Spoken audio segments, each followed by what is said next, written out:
Welcome back. Yes, week one of the OHL season is now in the books, and my oh my, is it ever exciting to have the Ontario Hockey League back in full swing. I know there's still some players at their NHL camps that we're waiting to see back in the Ontario Hockey League, but for the most part, the lineups are starting to take shape. Still some overager decisions that need to be made on teams, including the Barrie Colts. But other than that, Barrie off to a very good start, 2-1. They have a really weird schedule to open the regular season. They open with that 3-3 at home Thursday night against the North Bay Battalion, and then they were on the road to North Bay Friday night, and then they were on the road to Owen Sound, and they won the game in North Bay, but dropped their decision to the Attack. It was a very close game. That Highway 26 rivalry, always fun to watch, and when you've got both the Attack and the Colts looking to make a push for the season, you know it's going to be quite the competitive rivalry, and we are here for that. But the Barrie Colts, they did great opening the game against the Battalion at the Saddlein Arena. They defeated the Battalion in the shootout. And let's just take a look at some of the top players from opening weekend for the Barrie Colts. And it starts off with Edward Chalet. He came as advertised, the Seattle Kraken prospect. He didn't score any goals in regulation, but he did get the shootout winner against the Battalion Thursday night, and that one was a thing of beauty. If you did not see the highlights of the game Thursday night, you need to go back and look at it. I did put the link to the highlights in the Ontario Hockey League page in the recap video from the game Thursday night. So you can go back to that video and go down in the comments. I pinned the highlights for that hockey game because Chalet looked pretty good. He looked like it took him a bit to get comfortable with the game. I think he maybe still had a little bit of jet lags from being at the Seattle Kraken camp, but he made his home debut for the regular season and got an assist to get his first point, and then added another 3. He had a 4-point weekend, and he leads the Barrie Colts in scoring after the opening weekend. We'll see what he can do as an encore this weekend. There's just one game this week for the Barrie Colts, and that's against the Niagara Ice Dogs. We'll talk about that a little bit later in the video. Another player who had quite the showing is rookie forward Riley Patterson. He scored 2 goals on the road in North Bay and Owen Sound. Patterson was one of the top players in the OJHL. He earned Rookie of the Year after playing with the North York Rangers and now getting an opportunity with the Barrie Colts. And he's looking like he's fitting in quite nicely. And you get the sense that it's going to take some of these young players a bit to adjust to the pace of the game and just the physicality. But for Riley Patterson, fitting in quite well with the Barrie Colts, and I'm sure Colt fans are pretty excited to see him out on the ice. And another player who stood out to me in the opening night, I know I mentioned it briefly in the recap video, but Shamar Moses, the first-round pick for the Barrie Colts earlier this year, he was throwing the body in that opening game. He also got his first career OHL point on the same play as Edward Chalet. But Shamar Moses, I think he's also going to be a fan favorite for the Barrie Colts. He's got the size, and he's got that determination. I understand he was also stuck in traffic before the game. So you have to figure you're making your OHL debut, getting stuck in traffic, stressing out, I'm sure, a little bit. But he didn't let that get to him during the hockey game as Shamar Moses helping out with that victory over the North Bay Battalion Thursday night. So the Barrie Colts, 2-1 start. Can't really ask for more except for maybe a perfect 3-0, but it is a long season. You can't win all the games, although I'm sure a team, if they could, they would, going 68-0. But until then, that's not possible. But there are some teams that stood out in the opening weekend that went 2-0, and I just want to touch on those teams quickly. The Sault Ste. Marie Greyhounds, they were on fire over the weekend. They hosted the Flint Firebirds to open the regular season, and then the Brantford Bulldogs.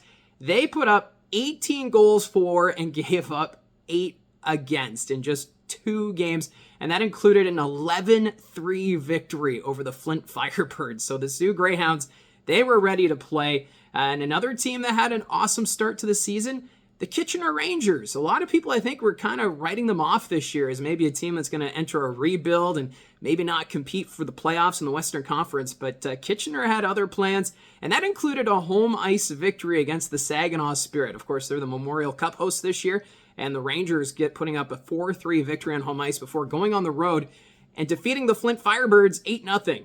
So Kitchener and Sault Ste. Marie looking fantastic. The Firebirds not so much. So it's a bit of a tough start for Flint, but it is early in the season. They do have an OA vacancy, so they could acquire an overager.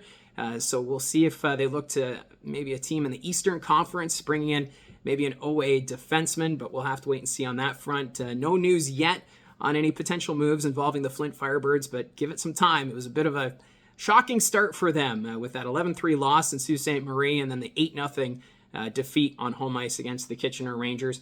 Another team that did well this weekend, the defending OHL champion Peterborough Petes.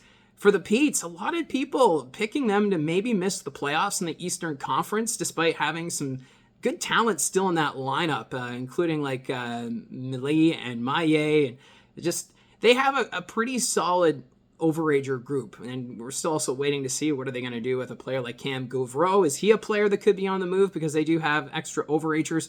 But either way, they made it work. They earned wins against the Kingston Frontenacs and the Ottawa 67. So the Peterborough Petes defending that title quite well early on. So they're off to a 2-0 start. And a reason for that 2-0 start, Jax Dubois put up 7 points in 2 games, right now leading the Ontario Hockey League in points. So for the Peterborough Petes, you can't take them for granted. You can't play against them lightly. I know they traded Michael Simpson to the London Knights, who was a big fixture in that run to the OHL championship for Peterborough. But you know what? Jax Dubois getting things done for the Petes in that opening weekend. Another player that did well opening night was Ethan Medema from the Kingston Frontenacs. 3 goals, 3 assists for the Fronts. Not the start they were looking for, going 0 for 2 rather, losing that game against the Peterborough Petes and then losing the Oshawa Generals. But Medema looking pretty good offensively. I'm sure for the Frontenacs getting Lidwinski back. He was actually released by the Chicago Blackhawks, so expect him in the Frontenacs lineup this weekend. So Kingston getting that better look, and we'll see what they can do going forward. And I also mentioned already about the Sioux Greyhounds having that awesome start. Looking at some of the points, former Ottawa 67, Jack Beck led the way, 6 points in 2 games. Also having some great weekends was Owen Allard and Travis Hayes. They both put up 5 points each for the Greyhounds. Those are your leading scorers after the opening weekend in the Ontario Hockey League. Some excitement around the O, and it's going to get even more exciting as we get closer to the weekend. The Sioux Greyhounds, actually, they're going to be playing the London Knights Wednesday night. London, they won both games against the Niagara Ice Dogs, so they're 2-0. Going up to the GFL Memorial Center to play the Greyhounds Wednesday night to play another 2-0 team. So someone's going to get their first loss of the year, but someone's also going to go 3-0.